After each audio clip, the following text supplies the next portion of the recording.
하나님의 말씀 같이 보겠습니다. 구약성경 사무엘상 28장 15절 말씀부터 25절 말씀까지 15절 말씀부터 25절 말씀까지 우리 한 목소리로 같이 읽겠습니다. 사무엘이 사울에게 이르되 내가 어찌하여 나를 불러올려서 나를 성가시게 하느냐 하니 사울이 대답하되 나는 심히 다급하니이다. 블레셋 사람들은 나를 향하여 군대를 일으켰고 하나님은 나를 떠나서 다시는 선지자로도 꿈으로도 내게 대답하지 아니하시기로 내가 행할 일을 알아보려고 당신을 불러 올렸나이다 하더라. 사무엘이 이르되 여호와께서 너를 떠나 내 대적이 되셨거늘 내가 어찌하여 내게 묻느냐. 여호와께서 나를 통하여 말씀하신 대로 내게 행하사 나라를 내 손에서 떼어 내 이웃 다윗에게 주셨느니라.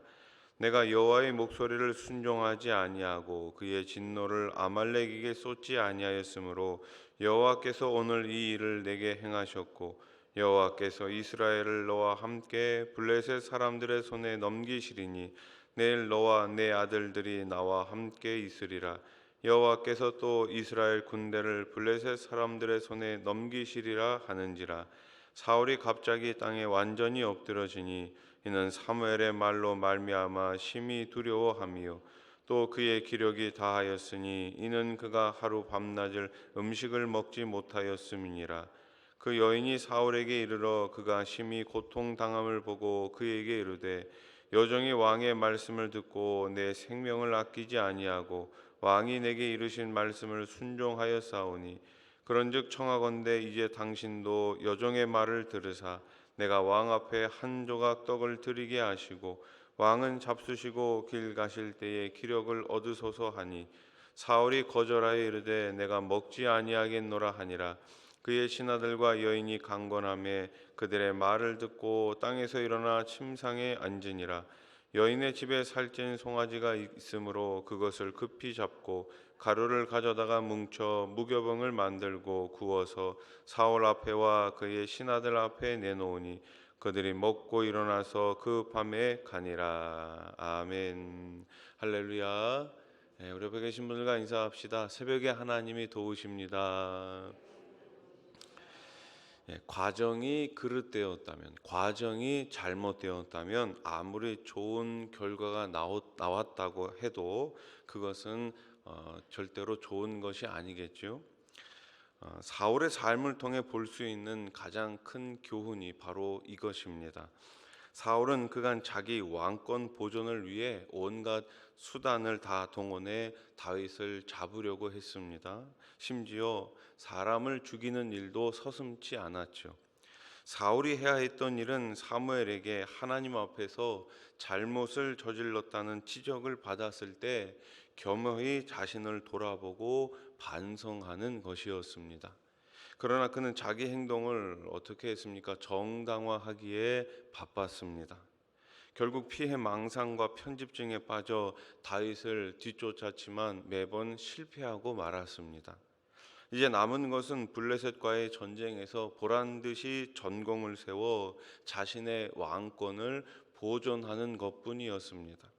그래서 사울은 신탁에 더 집착하게 됩니다. 하지만 첫 단추부터 잘못 끼워진 사울의 행보에 하나님의 신탁, 하나님의 말씀이 임할 리는 없겠지요. 사울의 마지막 선택도 결국 올바른 판단과는 거리가 멀었습니다. 그는 자기 손으로 내쫓은 신접한 여인을 찾아갑니다. 어떻게 해서든 신탁을 받고 싶다는 편집적 사고에 사로잡혀 자가 당착마저 눈감아 버립니다. 결국 구약 성경 어디서도 찾아볼 수 없는 해괴한 장면을 연출하고 말지요. 그러나 사울의 집착은 심판, 신탁, 곧 패전의 패전과 전사의 예언을 듣는 것으로 마무리됩니다. 이제 사울이 선택할 길은 없으며 희망도 보이지 않습니다. 결국 올바른 판단과 과정을 거치지 않은 사람의 비참한 말로를 보여줍니다. 사울은 블레셋이 군대를 일으켰고 하나님은 자신을 떠나 아무런 대답을 하지 않는다고 탄식합니다. 오늘 보면 15절 말씀을 다시 보세요. 사무엘이 사울에게 이르되 내가 어찌하여 나를 불러 올려서 나를 성가시게 하느냐 하니 사울이 대답하되 나는 심히 다급하니이다. 블레셋 사람들은 나를 향하여 군대를 일으켰고 하나님은 나를 떠나서 다시는 선지자로도 꿈으로도 내게 대답하지 아니하시기로 내가 행할 일을 알아보려고 당신을 불러 올렸나이다 하더라. 아멘. 사울의 심각한 문제가 무엇입니까? 하나님이 그를 떠나심으로 그가 이스라엘의 왕의 자격을 상실한 것인데 그는 이것을 깨닫지 못하고 눈앞에 닥친 블레셋을 가장 큰 문제로 언급하고 있습니다. 여러분, 환경이 중요한 것이 아닙니다. 내가 지금 하나님 편에 제대로 서 있는가, 그것이 매우 매우 중요한 것이죠. 게다가 하나님이 떠나신 것 자체보다 그 결과인 하나님의 침묵만을 답답하게 여기고 있습니다. 아니, 지금 하나님이 떠나버리셨는데 당연히 어떻게 하나님의 말씀이 임할 수 있겠습니까? 하나님의 형상대로 창조된 인간에게 가장 큰 복이 무엇입니까? 하나님과 함께하는 것입니다. 여러분, 에덴 동산에서 아담과 하와가 쫓겨났잖아요. 단순히 에덴 동산에서 쫓겨난 것이 문제가 아니라 하나님과 단절된 것이 큰 문제인 것입니다. 하나님과 단절된 가장 큰 원인이 무엇입니까? 죄 때문에 그런 것이 아니겠습니까?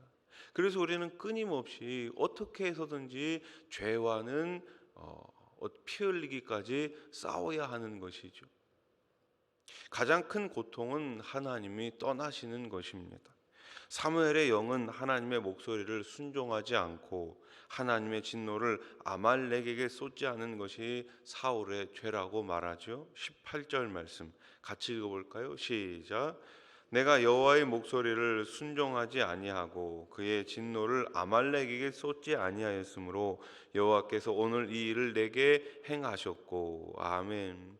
결국 하나님께서 사울을 이렇게 방치하신 가장 큰 이유가 무엇입니까? 하나님의 말씀에 순종하지 않았기 때문에 그렇습니다. 지금 역시 마찬가지입니다. 가장 중요한 것은 순종입니다. 순종이 제사보다 훨씬 더 귀합니다. 사무엘의 영은 하나님이 사울과 이스라엘을 블레셋 사람의 손에 넘기실 것이고 사울과 그의 아들들을 죽일 것이라고 선언합니다. 19절 말씀 여호와께서 이스라엘을 너와 함께 블레셋 사람들의 손에 넘기시리니 내일 너와 네 아들들이 나와 함께 있으리라. 여호와께서 또 이스라엘 군대를 블레셋 사람들의 손에 넘기시리라 하는지라. 아멘. 사울에 대한 심판이 어떻게 임할지 구체적으로 선포된 것이죠. 이제는 돌이킬 수 없다는 것을 암시합니다. 죄의 길에서 돌이킬 기회가 사울에게 여러 차례 주어졌지만 어리석게도 그는 돌이키지 않았습니다. 여러분, 기회가 있을 때 우리는 회개해야 합니다. 기회가 있을 때 돌아가야 합니다. 기회가 있을 때 더 순종해야 됩니다. 기회가 있을 때 더 충성스럽게 일해야 됩니다. 일할 수 없는 밤이 반드시 찾아옵니다. 우리가 직분을 받고 사명을 받고 하나님의 일을 행할 수 있는 것은 바로 지금 이때입니다. 이 시간이 지나가면 그 누구도 일할 수 없는 밤이 찾아오게 될 것입니다. 우리가 주님 앞에 섰을 때 무엇을 주님께 드릴 수 있을까요? 어떤 것을 주님 앞에 드릴 수 있을까요? 여러분, 주신 직분, 주신 사명 잘 감당할 수 있는 저와 여러분 우리 수원아산교회가 되기를 주님의 이름으로 축복합니다. 심판의 메시지를 듣고 심히 두려웠던 사울은 기력이 다해 어떻게 합니까? 땅에 엎드려지지요. 20절 말씀을 보세요. 사울이 갑자기 땅에 완전히 엎드러지니 이는 사무엘의 말로 말미암아 심히 두려워하며 또 그의 기력이 다하였으니 이는 그가 하루 밤낮을 음식을 먹지 못하였음이니라. 아멘. 기대가 큰 만큼 실망도 크다라는 말이 있죠. 사울은 신접한 여인을 찾았을 때 가졌던 기대와 전혀 다른 절망적인 메시지만 듣게 됩니다. 기력이 다하였다는 것은 육체의 힘이 다했을 뿐 아니라 영적으로도 쇠락했다는 의미입니다. 그는 더 이상 극복할 수 없는 총체적 위기에 빠지게 됩니다. 자신이 듣고 싶은 목소리에만 귀 기울이고 정작 하나님의 말씀에 무관심하다면 이렇게 비극을 맞이할 수밖에 없습니다. 때때로 우리는 하나님의 침묵을 경험해야 할 때도 있고 두려움과 불안에 휩싸일 수도 있습니다. 그때 우리는 하나님이 내 인생의 주관자이심을 믿고 끝까지 주님을 붙들어야 하는 것이죠. 주님을 붙잡지 않는다면 결국 잘못된 것을 붙잡을 수밖에 없습니다. 이 세상 사람들은 하나님을 붙잡는 것이 아니라 이 세상이 주는 잠깐의 편안함을 계속해서 붙잡지 않습니까? 그 편안함을 붙잡는 자의 결국이 무엇입니까? 사망이고 죽음이고 지옥입니다. 우리를 무너뜨리는 것은 고난과 두려움이 아니라 그것을 피하기 위해 붙잡은 것, 그것이 바로 헛된 것이 되고 말지요.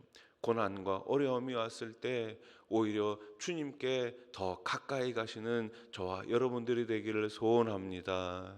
성 프란시스코가 수도원에 있을 때 두 사람이 찾아와서 수도사가 되겠다고 말합니다. 그는 배추 모종을 심고 있었는데 그들에게 엉뚱한 명령을 내리죠. 어떻게 심으라고 말합니까? 뿌리가 하늘로 가게, 잎이 땅으로 가게 심으라고 말합니다. 이게 어떻게 가능한 일입니까? 그리고 프란시스코가 떠납니다. 자, 한 사람은 어떻게 했을까요? 고개를 갸우뚱거리면서 속으로 저분이 믿음은 좋은데 이거는 모르는가 보네라고 하며 원칙대로 똑바로 심었습니다. 뿌리가 땅으로 가게 제대로 심었어요. 그런데 또 다른 사람은 그래도 뜻이 있겠지라고 생각하며 그 말 그대로 거꾸로 심었습니다. 프란시스코는 배추를 온전하게 심은 농부는 어떻게 했을까요? 돌려보냈고 자신의 말에 순종한 자만 남겨두었습니다. 그리고 이렇게 말합니다. 나는 농부가 필요한 것이 아닙니다. 나는 수도사가 필요합니다. 수도사는 순종해야 합니다. 믿음의 사람은 어떤 사람입니까? 순종하는 사람입니다. 순종은 믿음의 사람임을 증명하는 척도입니다. 이 사람의 믿음이 좋다, 저 사람의 믿음이 좋다, 사람이 판단하긴 참 어렵습니다. 그러나 우리가 알 수는 있습니다. 무엇으로요? 하나님의 말씀에 순종하느냐, 그렇지 않느냐. 하나님의 말씀에 순종하고 하나님이 역사하시는 대로 순종하고 교회에 순종하는 것이 하나님이 원하시는 순종입니다. 오늘 위기의 때에 놓치지 말아야 할 것이 무엇입니까? 바로 우리 예수 그리스도이십니다. 그리고 그분의 말씀에 순종하는 것입니다. 오늘 하루도 그분의 말씀에 순종하며 승리하시기를 주님의 이름으로 축원합니다. 축원합니다. 기도드리겠습니다. 1,000번째 헌금. 평안을 너희에게 끼치노니 곧 나의 평안을 너희에게 주노라.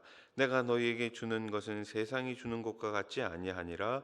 너희는 마음에 근심하지도 말고 두려워하지도 말라. 피아노 헌물 헌금 우홍금 권사님 드리셨습니다. 좋으신 하나님 아버지 감사합니다. 오늘 월요일 새벽에 주의 전에 나와서 하루를 시작합니다.